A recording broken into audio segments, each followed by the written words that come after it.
Supreme judicial council में supreme court के justice काजी फाइज ईसा और सिंध हाई कोर्ट के जस्टिस के आगा के खिलाफ हुकूमती रेफरेंसेस पर कार्रवाई चल रही है। इस मामले पर तीसरी समाअत 12 जुलाई को हुई थी और आज इस हवाले से एक और पेशरफ सामने आई है। जराये के मुताबिक जस्टिस काजी फाइज ईसा को सुप्रीम जुडिशल काउंसिल की तरफ से 2 शो कॉज नोटिस जारी किए गए हैं। जराये के मुताबिक जस्टिस काजी फाइज ईसा को पहला शो कॉज हुकूमती रेफरेंस पर बैरून मुल्क जायदादों पर दिया गया है और दूसरा शो कॉज जस्टिस काजी फाइज ईसा की जानिब से सदर मुमलिकत को लिखे गए खत पर दिया गया है। जराये के मुताबिक सदर मुमलिकत को लिखे गए खतूत से मुताल्लिक एक वकील ने सुप्रीम जुडिशल काउंसिल में रेफरेंस भेजा था। सिंध हाई कोर्ट के जस्टिस के आगा भी बैरून मुल्क जायदादों के हुकूमती रेफरेंस पर उनको शो कॉज दिया गया है। हमारे साथ इस वक्त क़य्यूम सिद्दीकी साहब मौजूद है। क़य्यूम सिद्दीकी साहब, बहुत शुक्रिया। इस हवाले से क्या तफसीलात हैं? जी हाँ शाहजेब, ये बहुत बड़ी पेशरफ्त है कि सुप्रीम जुडिशल काउंसिल जिसकी कार्रवाई जारी थी और इससे पहले सुप्रीम जुडिशल काउंसिल ने जो है वो रूल 8 के तहत रेफरेंसेस भिजवाए थे। रेफरेंसेस फिर उनके ऊपर जवाब आए थे, जिसके बाद अटॉर्नी जनरल फॉर पाकिस्तान की तरफ से जवाब दाखिल किया गया था।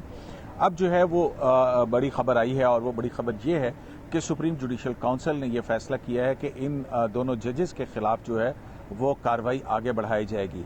और अब जो मरला है ये शो कॉज का नोटिस है, जो कि सुप्रीम जुडिशल काउंसिल के जो रूल 9 है उसके तहत किसी भी जज को अगर सुप्रीम जुडिशल काउंसिल ये तमाम शवाहिद सामने आने के बाद बादियो नज़र में मुतमिन नहीं होती है जज साहिबान के जवाबात को देखते हुए, तो फिर वो किसी भी जज को शो कॉज नोटिस जो है वो जारी करती है, जिसके बाद उन मुतल्लिका जज साहब को 14 दिन के अंदर जवाब देना होता है। यहाँ पर जो इंटरेस्टिंग डेवलपमेंट है वो ये है कि हम पहले ये सिर्फ यही खबरें मिलती रही थी कि जो सदर की तरफ से भिजवाए गए रेफरेंसेस हैं दोनों जज साहिबान के हवाले से, उनके ऊपर कार्रवाई चल रही है। लेकिन अब जो है जब जो नोटिस मिला है आज से तकरीबन 2 दिन पहले 12 जुलाई को, तो जो है वो सुप्रीम जुडिशल काउंसिल की मीटिंग हुई थी और उसमें फैसला किया गया था कि supreme judicial council show cause notice जारी करेगी।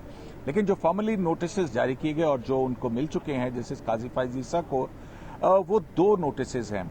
पहला तो है सदर के खिलाफ सदारती रेफरेंस के सदर की तरफ से आने वाले सदारती रेफरेंस के ऊपर, जो कि बैरून मुल्क उनकी अहलिया या उनके बच्चों के नाम जो मुबैना तौर पर प्रॉपर्टीज है जो जाहिर नहीं की थी उस हवाले से है।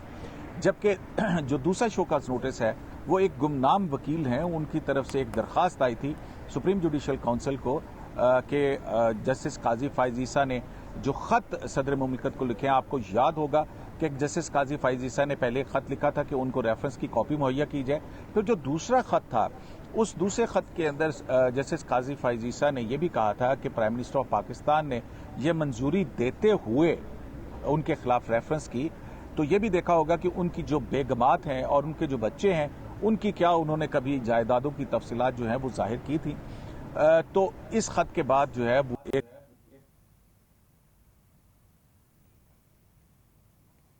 बहुत शुक्रिया कि इसी हिसाब से हमारा राब्ता हो गया है। अहम मामला है जिस काजी फाइज ईसा को शो कॉज नोटिस जारी करने पर सुप्रीम कोर्ट बार के सदर अमानुल्लाह कुमरानी का रद्द-ए-अमल भी आया है। अपने बयान में उनका कहना है कि सुप्रीम जुडिशल काउंसिल के नोटिस के पेश नज़र वो दौरा अमेरिका मुख्तसर करके हफ्ते को पाकिस्तान पहुंच रहे हैं और आइंदा हफ्ते वकला रहनुमाओं से मशवरे के बाद आइंदा का लाए अमल सामने लाएंगे। जस्टिस काजी फाइज ईसा और जस्टिस के आगा पर बैरून मुल्क जायदाद बनाने का इल्ज़ाम है। हुकूमती रेफरेंसेस में दोनों जजेस के खिलाफ आइन के आर्टिकल 209 के तहत कार्रवाई की इस्तदा की गई है और इस हवाले से जो पेशरफ्त हुई है वो हमने अवाम के सामने रखी है। साथ ही वकला तंजीमें इस हवाले से पहले भी एहतजाज की कॉल दे चुकी हैं। अब देखते हैं कि क्या लाए अमल इस हवाले से सामने आता है।